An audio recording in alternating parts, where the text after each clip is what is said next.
there, you take a picture in portrait mode. Hey, you did it at GDC, so it's kosher.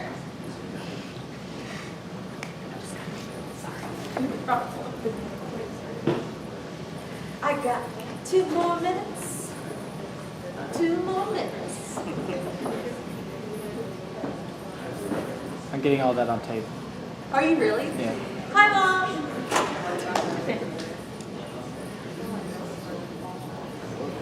Why do we still say on tape?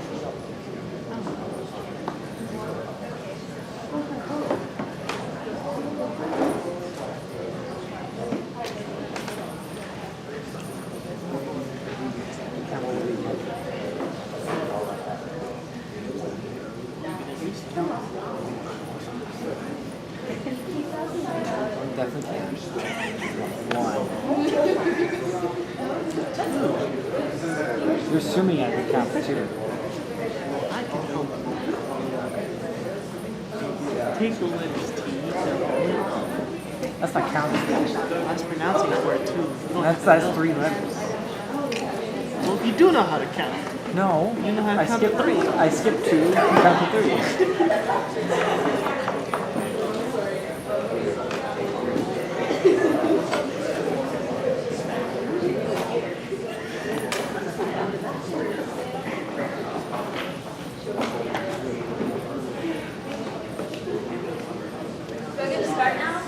Oh, I have to wait 1 more minute. You can do it. I'm ready to go. It's 3:15.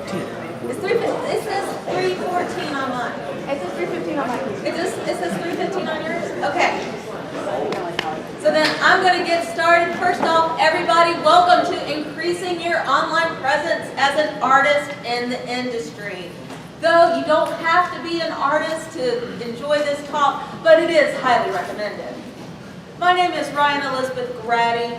I tell people all sorts of different things about what I do. Sometimes I say I'm an artist that teaches. For those who I know are going to say something somewhat irresponsible in response to a creative degree, I'll say, I'm an artist, load my cannons and wait. For other artists, I say I am an illustrator and a 3D artist. I also teach at Wake Technical Community College, full-time 9M, whoop. And you can see many of my students are actually here. Guys, can y'all like give yourself a round of applause? My teachers are here. And this has been, I've been teaching at Wake Tech for about 2 years full-time now. And one of the wonderful things about having a day job is that suddenly you can start making art again. Many of you are still students, and you'll find that when you first get out of school, that can be really difficult to know where to go forward. Maybe you get a job straight out. Maybe you get a job that you find is not actually where your heart belongs. Maybe you're trying to figure out right now what to do with your life so you can live off of your craft, as we all should. And so one of the things that I've been working on this past year and a half is really not going above and beyond the portfolio and increasing my online presence out in the world with my own work. And I have been doing all this research and figuring some things out, just like we all do. And now, a year and a half later, I want to share it with you guys. One of the things I started with is I've read this book by Austin Kleon called Show Your Work. Many of you may be more familiar with one of his previous books called Still Like an Artist. Anybody read that book? Well, you need to go read that book. That's essential reading for any artist or creative person. And one of the things that he does is he discusses one of the major problems we have as artists trying to be in the industry, getting jobs, and all of that good stuff. And that is the problem of the portfolio. So artists live and die by the portfolio. If you don't have one right now, you need to leave after this talk and make one. That's what you apply with all of your jobs for. It's your ticket to school admission, it's your ticket to scholarships, internships, jobs, networking, self-respect. You need a portfolio. We all know this. But there's a problem. A portfolio gives a very limited view of what we create as artists. And what this means is 90% of the work that we're doing, no one is seeing. Sometimes it's for a client and you can't show people yet, and it's a lot of concepts and iterations. Sometimes it's your practice that we all do. I hope all of you are drawing every day. If you're not, do that. The bulk of our work is not worthy for our portfolio. Only our best work is worthy for our portfolio.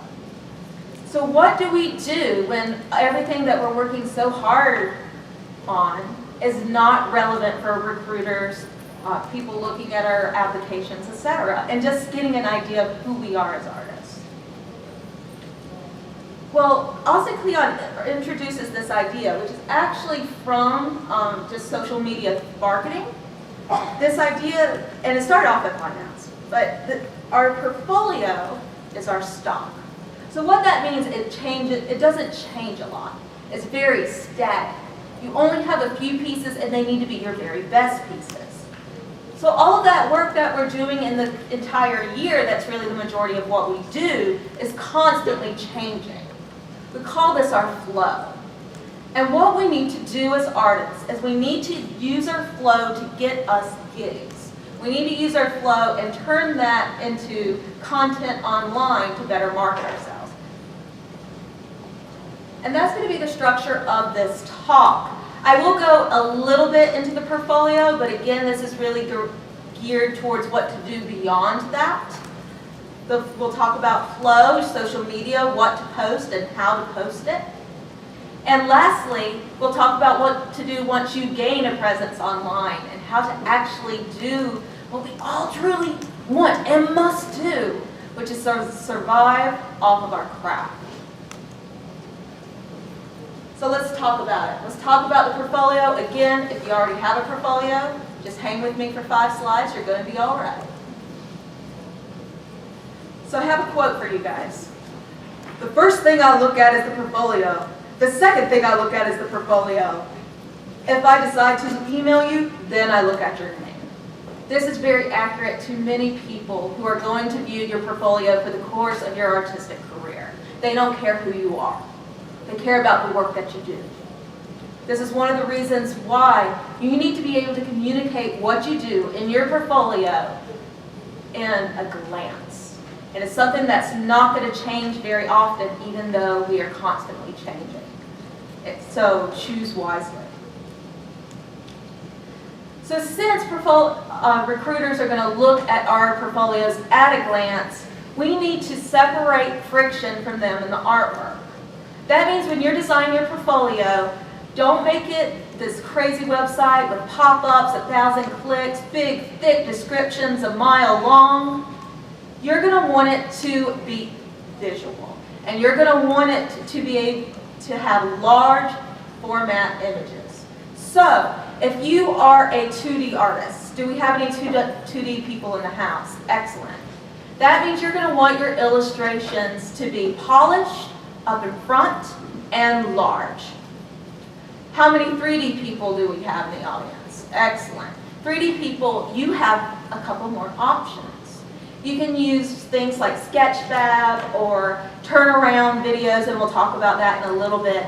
But one thing that you're going to want to do is show them your typology, and that you can do more than just pretty ZBrush sculpts.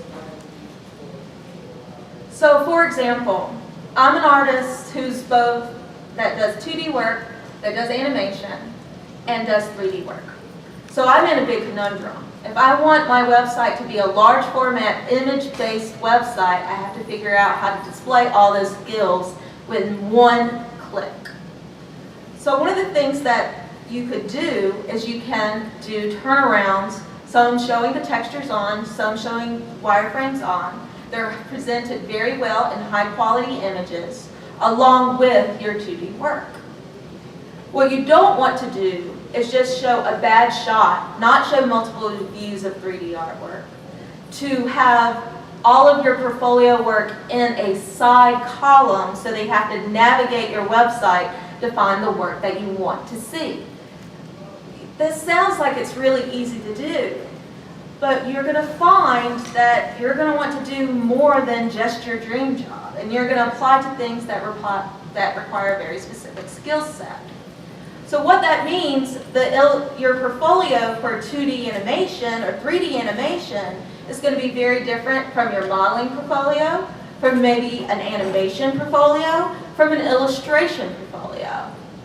And yet we need to eliminate as few clicks as possible. You have to tailor your portfolio to the position you're applying for.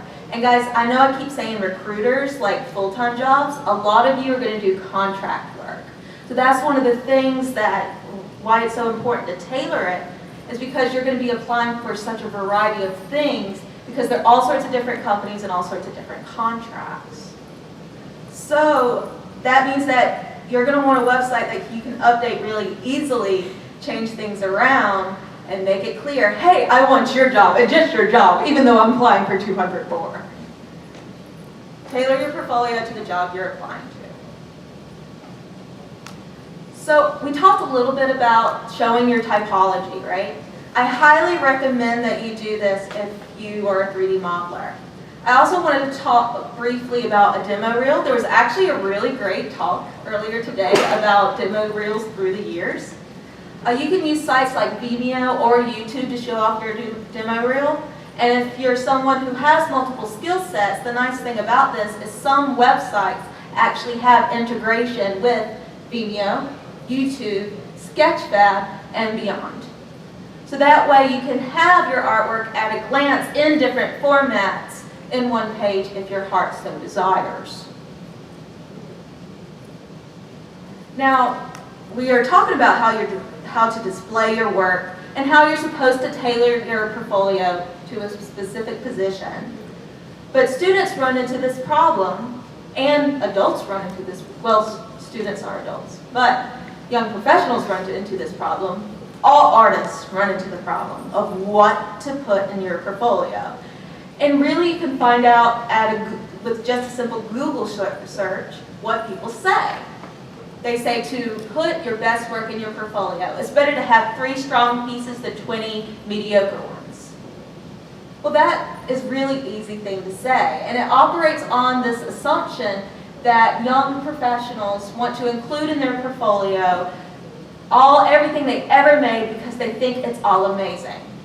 Artist to artist, do you think everything that you've ever done is amazing? How do you actually feel about your work? Sometimes I can't show that. Sometimes. Let's talk about what not enough of us actually talk about, is the fact that usually we kind of despise our work. That's what actually makes it really difficult to decide what to put in your portfolio. Because the imposter syndrome takes place. And you're like, am I really good enough? Oh, I don't want to show this to people. I don't know if I think this is good, but I don't actually think this is good. What do I do? And you can have very critical, objective design skills and still have trouble looking at your work and making those decisions.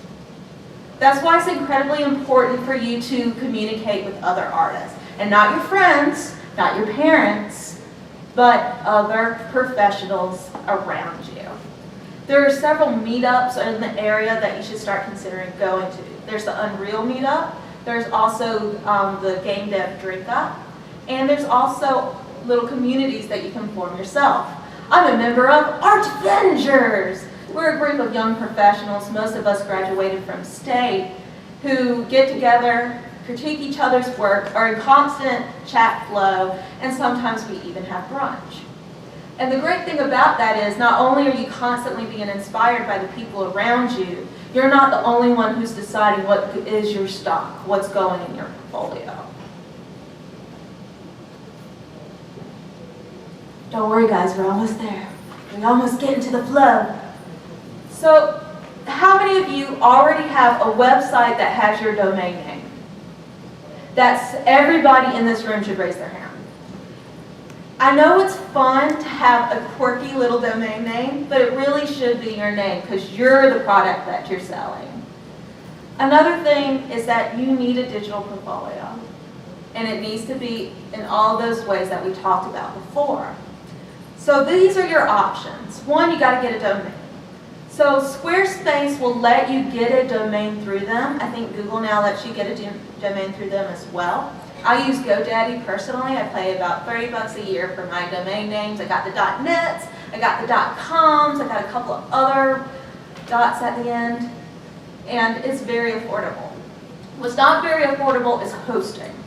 Hosting is going to be like a Netflix subscription. I pay about $8 a month for my Squarespace hosting. But the nice thing about Squarespace is I don't know HTML. I cannot code, I cannot do those things. I am an artist for a reason. So it allows you to make a website without having that knowledge. In fact, they have templates specifically geared towards portfolios. This is one of the recommendations that if you've ever heard of the Visual Arts Passage, they're an illustration academy that is very popular on ArtStation. They do free webinars once a month. Every single webinar they say, you need your own domain, you need a website, and there should be art as soon as you go to the page. And Squarespace already has templates set up for that. Wix does too. Wix is for those of you that want to get a little crazy. Now, I've discouraged you from this, but we may have specific needs or preferences for our website. Maybe if you start a comic, you may want just a page for people to land on for your comic. And that will require a little bit more customization. That's what Wix does. Wix is like a drag and drop web builder, so you can customize it exactly how you want. And they have templates too that are geared towards large format portfolios. ArtStation, and I really like ArtStation. If you can't tell yet, I have a big sticker on my iPad. And they have a website builder now. I have not used it myself, but being able to go ahead and put your portfolio on ArtStation, apply for those jobs with your ArtStation profile, and then also build a website off of it so you have your own domain name, sounds pretty fantastic. But beware, people do prefer for you to have your own website with your name, and it looks like you know what you're doing. It looks like you're a professional in the industry, because you are. But that gets back to our problem, right? We're putting very, very specific things in this portfolio, and it's not going to change very often. So let's put all these other things we're doing, like our artistic practice, our iterations, or even what I discourage fan art, but if you have it, it can belong on social media. That's where we can put this work. And the great thing is about social media, if you're making good content, that's the quickest way for you to gain a following and for people to see your work. Creating good content to get your name out there, that's called content marketing. And it's great for artists because we're constantly creating content. So let's talk about the flow. We're at the social media portion of our talk. Well, first off, you have to decide what platform that you want to be your focal point and you want to be on, period. There's many, many social media platforms, right? There's Snapchat, there's what's another one? Reddit is almost a social media forum, even though it's really more of a forum. But the holy trinity of social media is Facebook, Twitter, and Instagram. And they're so well connected that you can post from one to the other. If you put all of your stuff on Instagram, you can actually post to Twitter and Facebook at the same time, etc. These platforms are also good for different things. Facebook is highly visual and a lot of people have them. It's good for planning events, press, etc. Instagram is the preferred social media outlet for artists because it's all about pictures. Another nice thing about Instagram is it's very feed-based. So things will show up in your feed. It's very easy to follow things. So you're constantly looking at things that you wouldn't normally look at Facebook. Facebook, a lot of times you're only looking at people that are connected to you. On Instagram, you can actually follow hashtags and people who will follow your hashtags may be able to see you across the country without you ever knowing them. Twitter is the preferred application for writers, engineers, and programmers. It's also important for networking. How many of you have a Twitter account? Excellent. I can tell you that my preferred social media platform is Instagram, because artists. But when I was at GDC this year, people, instead of handing out business cards, handed out their Twitter username. And the reason is they can direct message you and see your feed. You should also consider what you're posting if you're on all three of these mediums. So Instagram's my main hub. Everything that I make that is visual and worth posting or showing, I post on Instagram. Facebook is primarily for my press, if I'm having exhibits, or if I want to sell something, if I'm looking for commissions. Twitter is more idea-based, communication-based, and retweeting other people. It's about staying connected. And there are a lot more than that, and they all have specific purposes and feed into each other. So apps like Pinterest are great for collecting all of your ideas. How many of you have used Google image search and you just can't find that perfect pose reference, but you want this really dynamic foreshortened pose for your superhero comic book and it's going to be amazing? Anybody? Yeah, I know that feeling. So that's why it's good to have Pinterest. You'll find much more relevant artist tutorials, references, and just images to be inspired by, and you can collect them on boards. Now, how many of you have a DeviantArt account? I'm actually glad to see not that many hands. DeviantArt has a certain reputation. It has a reputation of putting your Sonic OC, or maybe drawing your Sailor Moon, drawings that you did when you were 15 years old and are just copies. I did that. I'm guilty too. But DeviantArt has not been a place for professional artists to showcase their work beyond making a living off of high quality things. For the most part, there are exceptions to every rule. But one thing that DeviantArt does have is incredible resources. Cincy Stock is a great pose reference place. They have incredible Photoshop brushes. They have all of these different ways to connect to other artists by creating tools. You should also note that DeviantArt was recently bought out and is now completely revamped. They changed their entire interface, and they're actually hoping to compete with ArtStation. So I'm really excited to see where that goes. You notice that I put LinkedIn on this little line here because it didn't fit nicely in any of my slots. But LinkedIn is something that you are going to need for no other reason that you can use the LinkedIn button to apply for opportunities. But people actually do post status on there. If you're in finance or business, well, that's what LinkedIn is good for. So if you're looking for somebody to help you finance your game or a business manager, go hang out on LinkedIn for 2 seconds. And of course, we can't not talk about video. I'll actually talk about YouTube and Twitch a little bit more when we get to the survival part of our talk. But these can be great platforms not only to show your stock, right, to show your demo reel, to show your animations, but to also show process videos. One of the things that I do is I put my speed paints and time lapses on YouTube. And all my animations are on Vimeo. What you don't want to do is post on dead platforms. Now, does anybody notice something interesting on my bottom row that are my dead platforms here? What is the question? Tumblr! What did Tumblr do? Die. Why did Tumblr die? Because it got rid of not safe for work. So Tumblr was one of the preferred social media outlets for artists. One, because it is highly visible.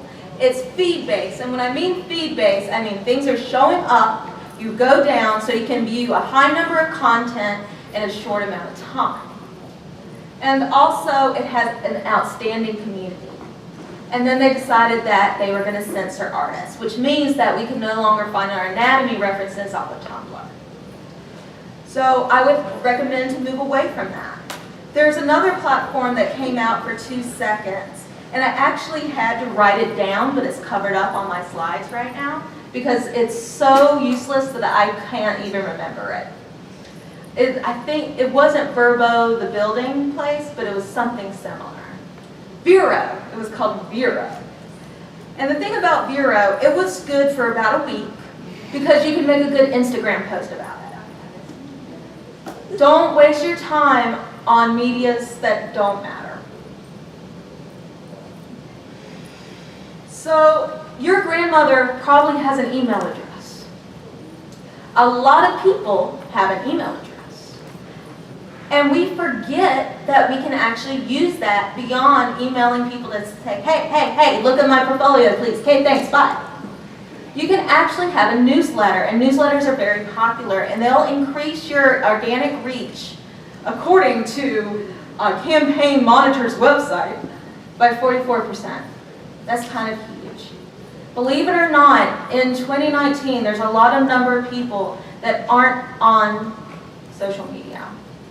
And even then, they may not be tuning in to your art social media. I have this problem with my Facebook. My Facebook page as an artist doesn't have as good a following as my Instagram.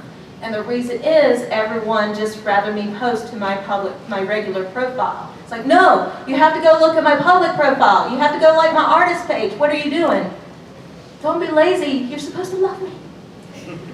This is why email's great. You're going to reach these people that wouldn't normally do that. You look at social media. You're going to be able to tell them exactly what you're doing. You can include giveaways, you can include events, you can include exhibitions, and actually get someone to show up when you have that one painting hanging in the SparkCon show. You can consider email as marketing yourself. Campaign Monitor and iContact will help you make your own newsletter, and there's several newsletter builders.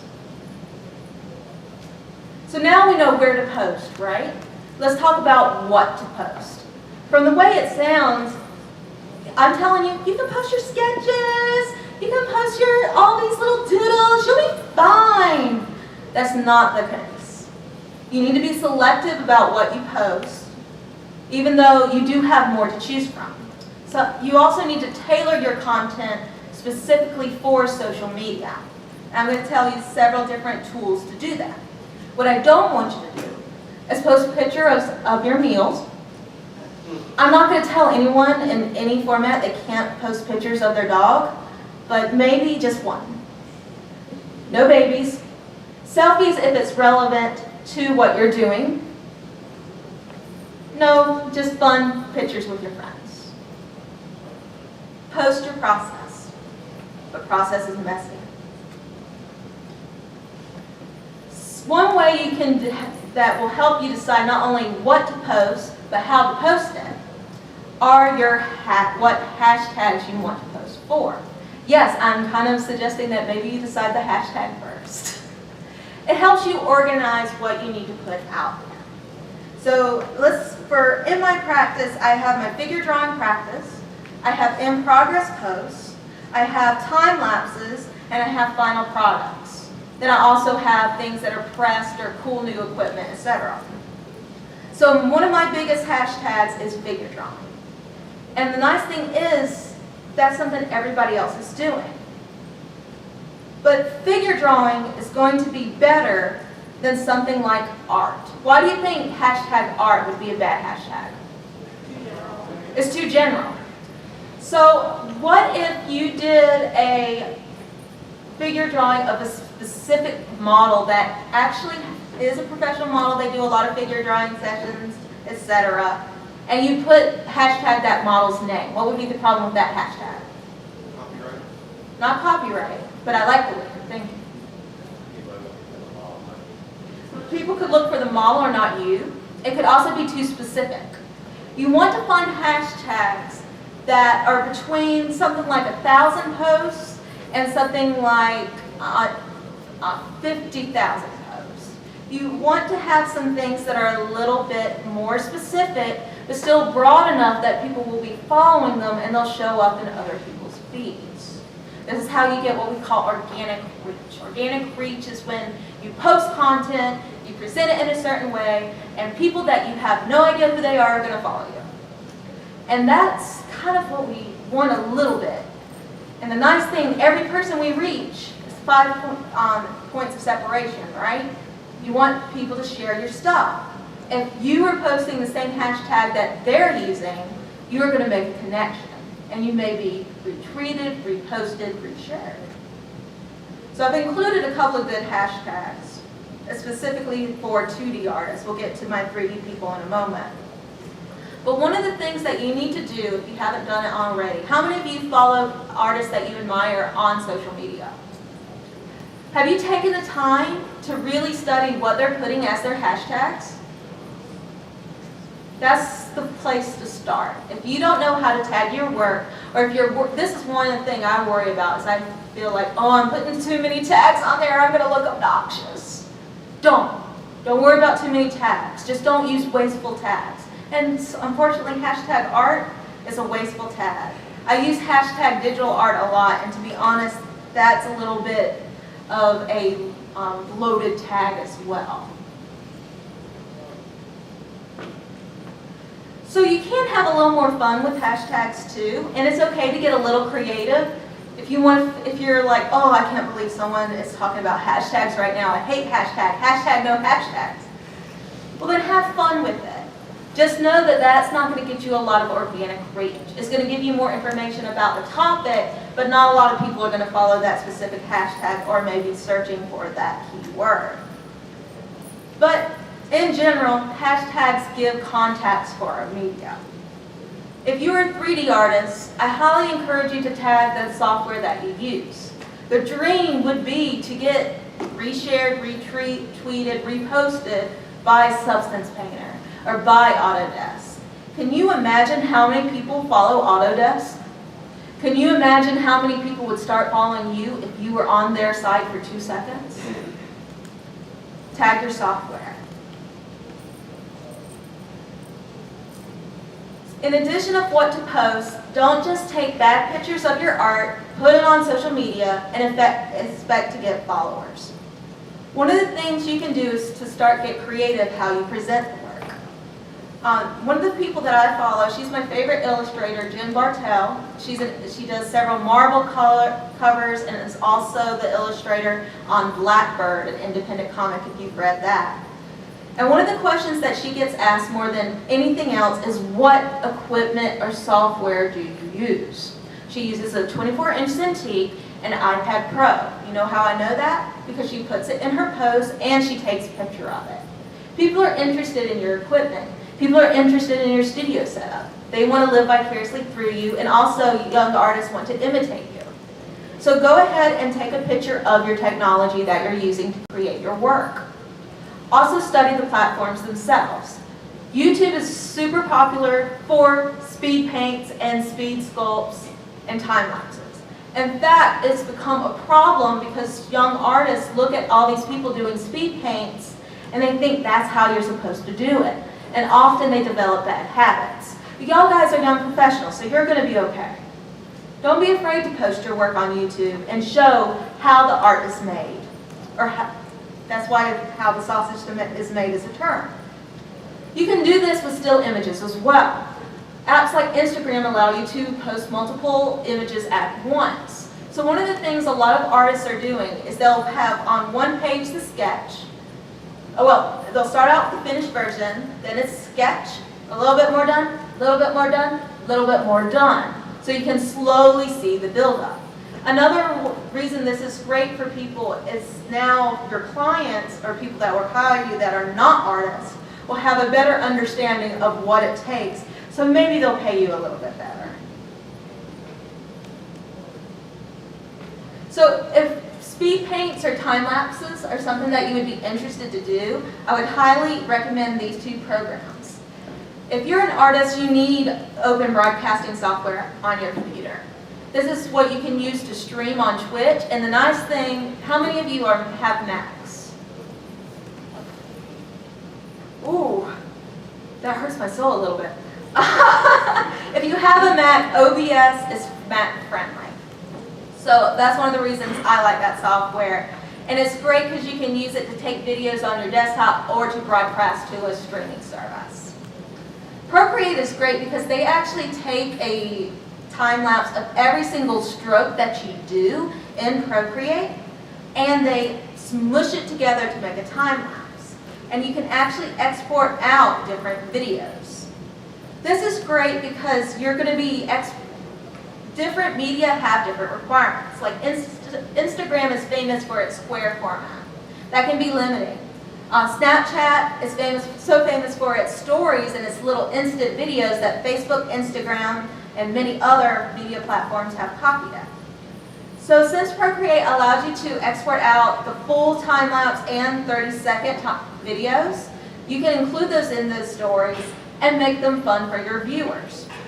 You can add emojis, you can add text, and this further gives the work context. So it feels like what you're describing on your social media feed isn't just a random generation of images, but actually a story that they can follow.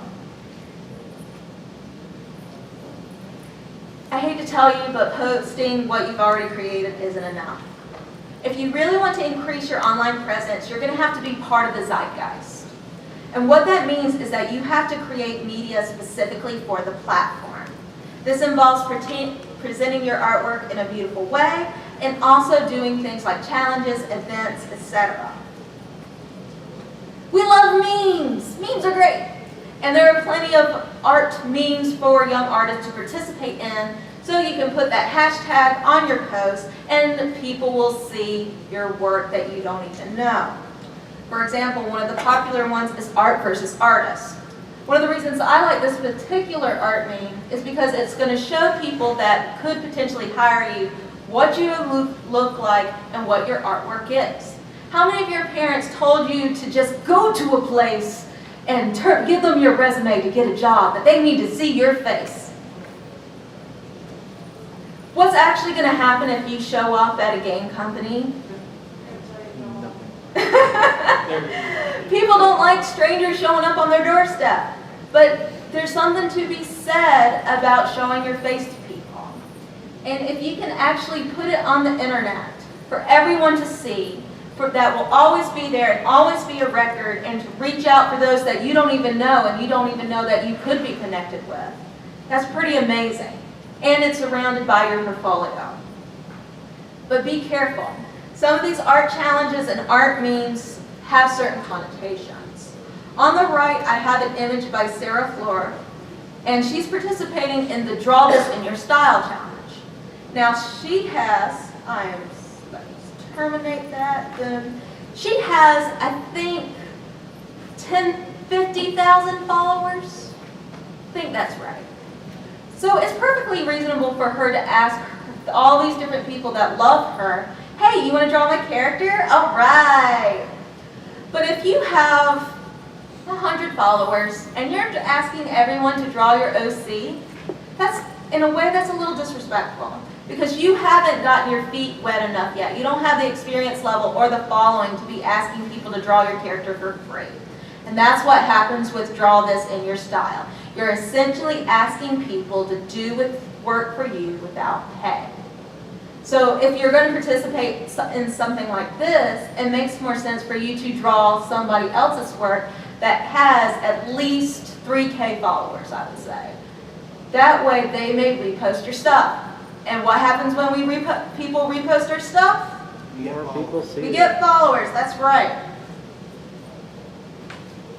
Now, there are bigger design challenges beyond memes that go beyond social media platforms, that have their own websites, that are part of email lists, that go out into the web that is the internet. One of these is Inktober. Now, Inktober was started by a guy named Jake Parker, who wanted to show, basically just get better at inking and show his work to other people. So he started posting a new piece every day, done in ink, with a specific prompt on his social media and his website. And everybody thought this was the coolest thing since sliced bread. So now there's a new prompt list, and sometimes people generate their own prompt list that is posted every October. And people all over the world participate in drawing things onto this prompt list. Some people do it without a prompt list, but I would highly advise you to stick to a prompt, specifically the official list, and here's why. Yes, it can be fun to do your own list, but nobody else may be doing that list with you. That means that you're missing out on really strong hashtag opportunities. So if your prompt is wet, then you can put hashtag wet in October and you can get organic reach. That's kind of crazy. Another one for my 3D people, you can do Blocktober, which is where you block out level designs. Every year I participate in Mermaid, where you draw mermaids in the month of May. Though this year I may do unicorn because I'm feeling unicorns in 2019. How many of you have heard of Don't Break the Chain? Yeah, I'll say, so a couple of you. So there's this comedian, you may have heard of him. His name's Seinfeld. And somebody asked him, how do you make so many jokes all the time? You're always generating new content. Well, he writes a joke every single day. And what he does, he has a calendar that's highly visual that he can mark X's on.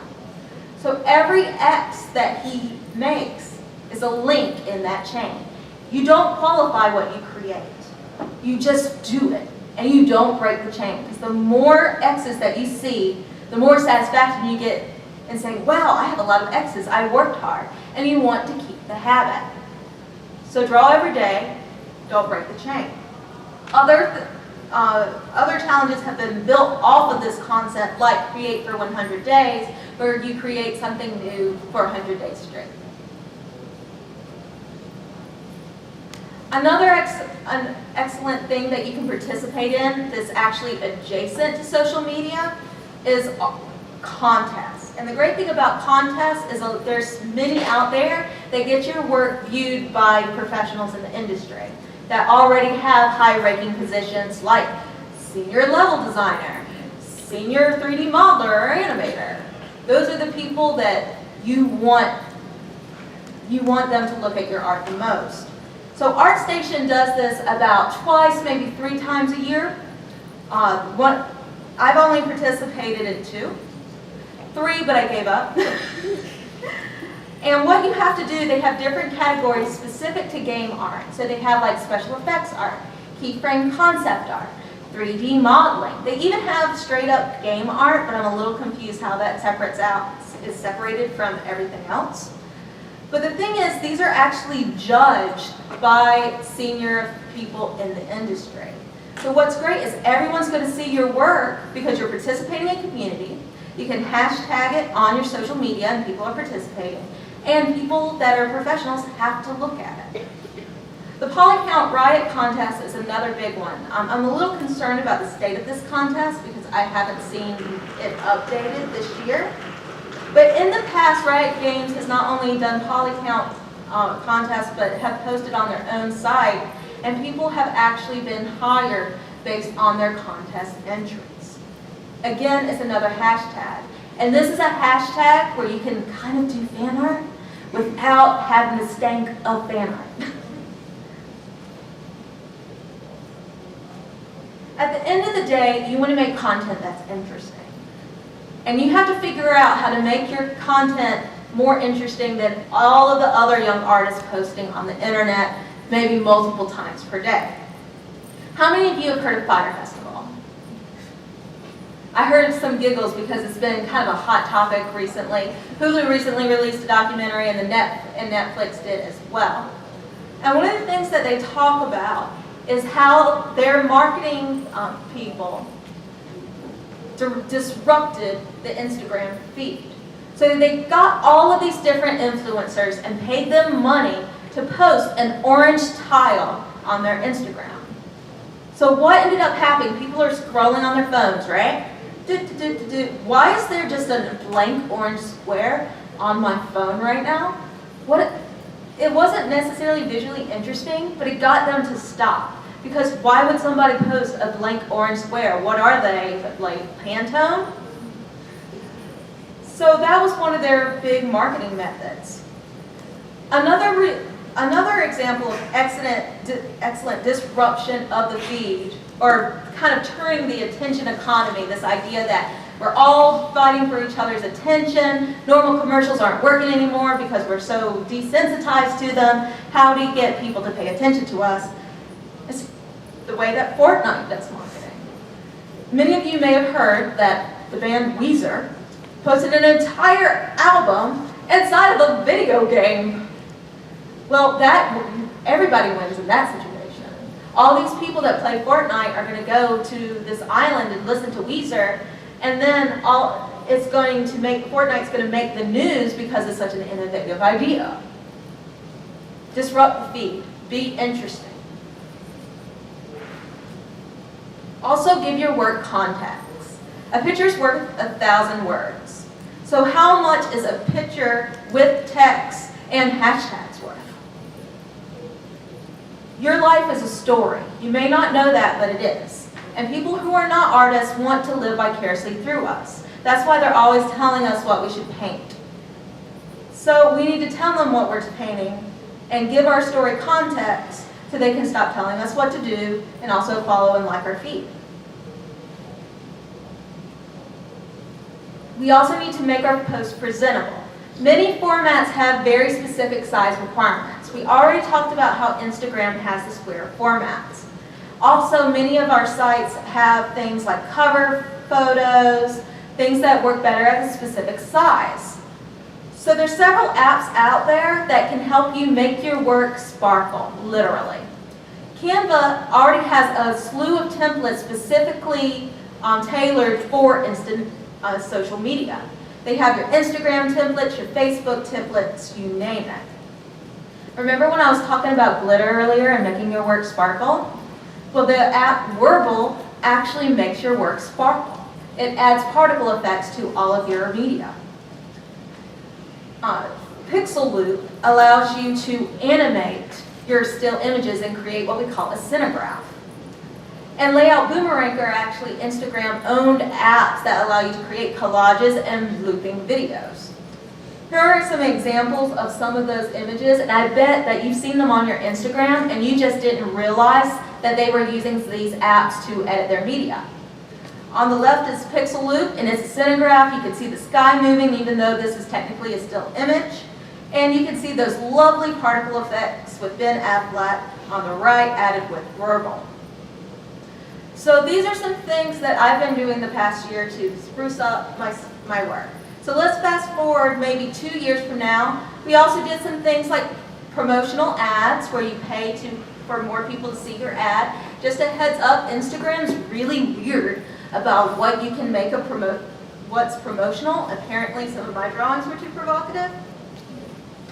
So I got refused. So don't rely on promotional ads because they can be very judgmental. But they do get a lot of organic reach. Also, you can do giveaways. You can do a lot of different things beyond what I showed you. But at the end of the day, when you get your online presence, there's more steps for you to do, which is survive. So let's pretend that you want to survive on working on your own projects. You don't want to work for Blizzard. You don't want to work from Wizards of the Coast, but why wouldn't you want to work for Wizards of the Coast? But you just want to survive off of your own work. There are media platforms that pay, not play. The problem is you already need to have a following for these to work. Many of you are familiar with Kickstarter. What Kickstarter does is a one-shot, all-or-nothing crowdfunding platform that makes it great for single projects like an indie game, a graphic novel, etc. The problem is that it's huge. Billions of people, not millions, all these people look at Kickstarter every single day. And that's exciting because it means that you can get that elusive organic reach that you want. People just stumble upon your stuff. But that's very hard to find. Usually you only get that massive organic reach as if you're featured on their page, and being featured has very specific requirements. It also means that they're looking at tons of footage, and unless if you disrupt the feed, they're probably not going to see you. The way that people actually succeed as Kickstarter is they do something called stuffing the tip jar. Is anybody familiar with that concept? So when you stuff the tip jar, what you're doing, you're putting a couple of dollar bills in there so people know, hey, I see that person has money. Oh, I'm supposed to put in money. I'll do that. And they'll give you a tip. So what a lot of Kickstarters do is the people that are participating will actually fund almost half of it with just their money.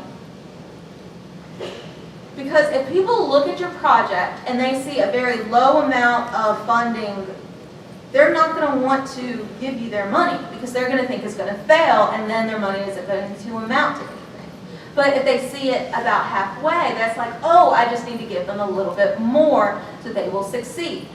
You actually make the most in your Kickstarter on the first day and the last day. It's all or nothing. This means that no matter how much you put in the first place, if you don't meet your goal, then your project doesn't get funded. You don't get to keep the money. You need to put a lot into it. Many people starting a Kickstarter actually hire professionals to do their Kickstarter video. You have to make sure that you can deliver. 26% of projects are funded and 9% do not deliver. You do not want to be one of those 9% that do not deliver. Your name will be a stain on the internet for all eternity. So what this means is what happens all too often with Kickstarter is really people that already have a footing, or even could be some AAA industries are now going to crowdfunding.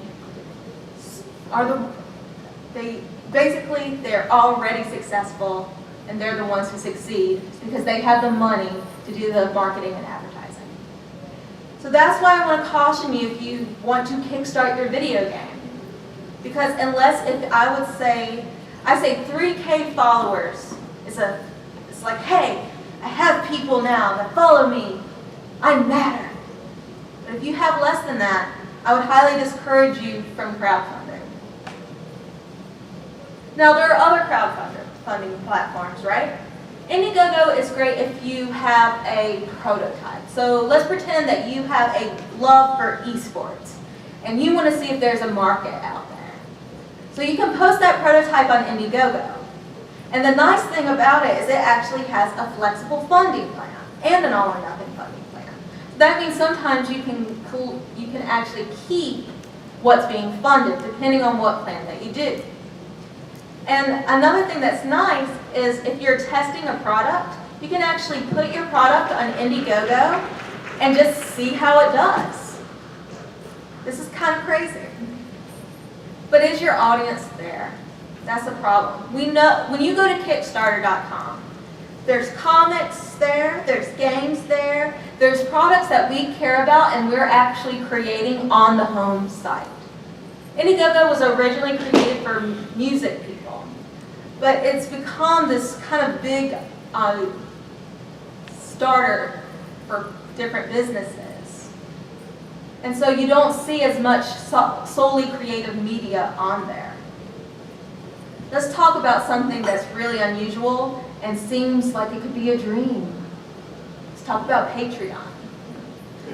So some of you may be familiar with Patreon because a lot of our favorite YouTubers are moving over to it after the apocalypse. But what Patreon is really doing is trying to imitate the Renaissance method of funding, where you have patrons that pay for you to create many different things, and they get a reward for supporting different artists.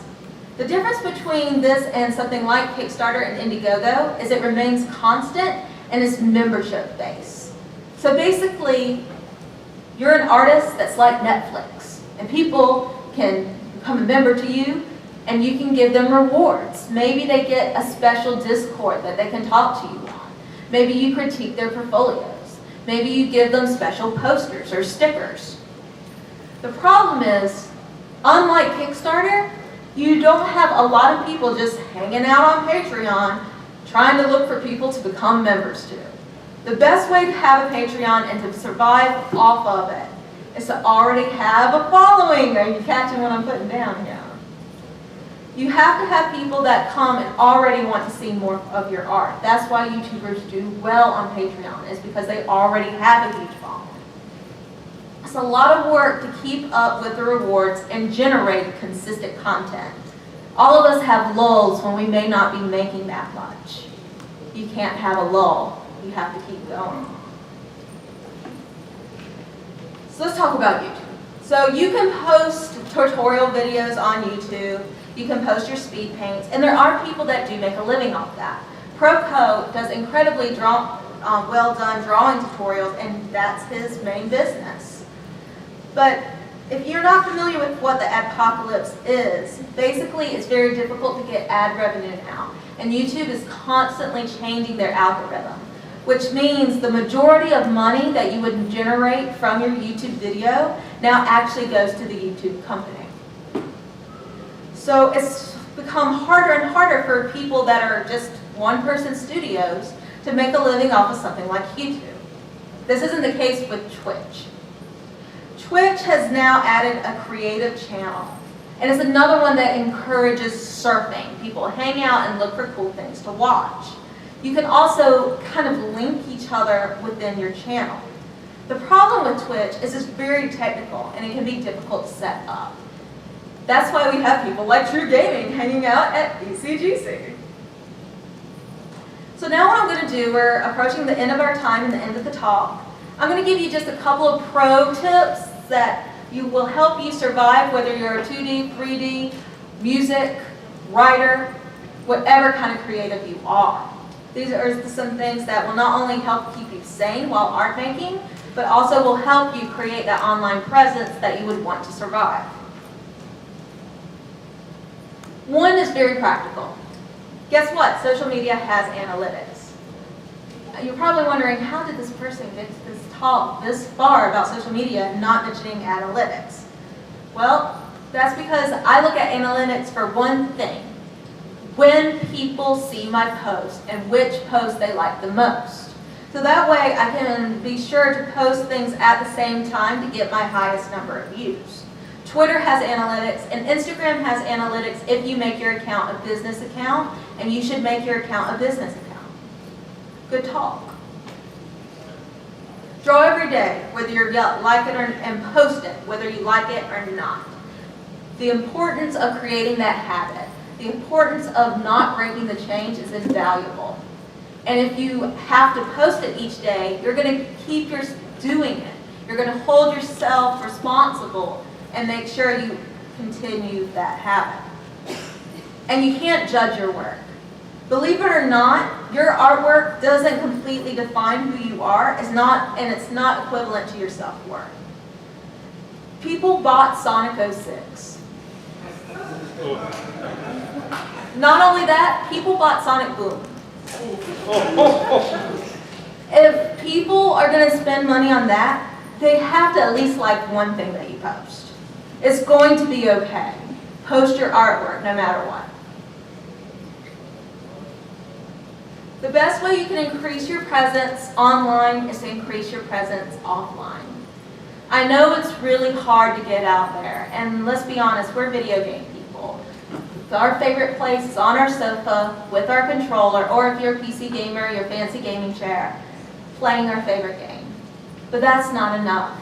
You can't make art in isolation. And in fact, if you make art in isolation, it's probably going to be bad.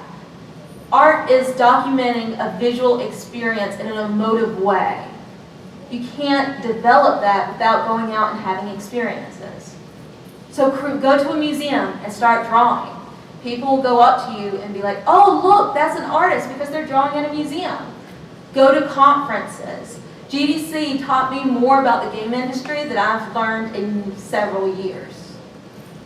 Go to meetups. We talked about that earlier, but you need to meet other people doing what you're doing, and they need to know that you exist, and then they'll follow you. With 3 minutes left for questions and goodies, I can tell you we're done with the talk. Thank you all for attending. I hope you learned something about how to increase your online presence. Follow me follow me on Instagram. You can follow me on Twitter and Facebook too. I got cool stickers and other goodies. Woo! Thank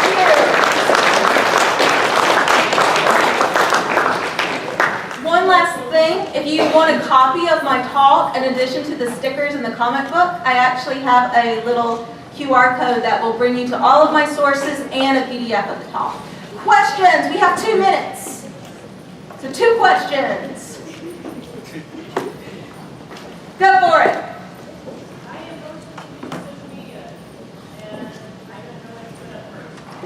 So the question is, I'm new to social media and I don't know what to put up first. The first thing that you should put up is a picture of yourself with some of your sketches. So it may be smart to post a finished piece and then sketches with those finished pieces so you can go back to your portfolio and see some things that you can create. Also, you're going to want to focus on that bio. So my bio on Instagram is abbreviated version of what's on my portfolio. What else? One more. Anybody? All right, come get goodies. Thank you guys. You're amazing. Oh wait, we had one. Did we have one? No. I was gonna ask you your average time spent on your own. Like, My average time spent on what? an art from like a sketch to a finished piece. Woo! That's like the hardest question. I can tell you that I spend about an hour to 3 hours on art every day. And I would say that my illustrations per 2D probably range anywhere from 6 hours to 18 hours. It just depends on the piece. 3D I do sit down and do in 20-minute spurts. So I have such trouble saying that. So sometimes I'll charge by the model instead of my hourly rate for those. So I don't have a good answer for that. But just keep making, use Time Nerd to record yourself, and you'll find out how long it takes you. Thanks, everybody.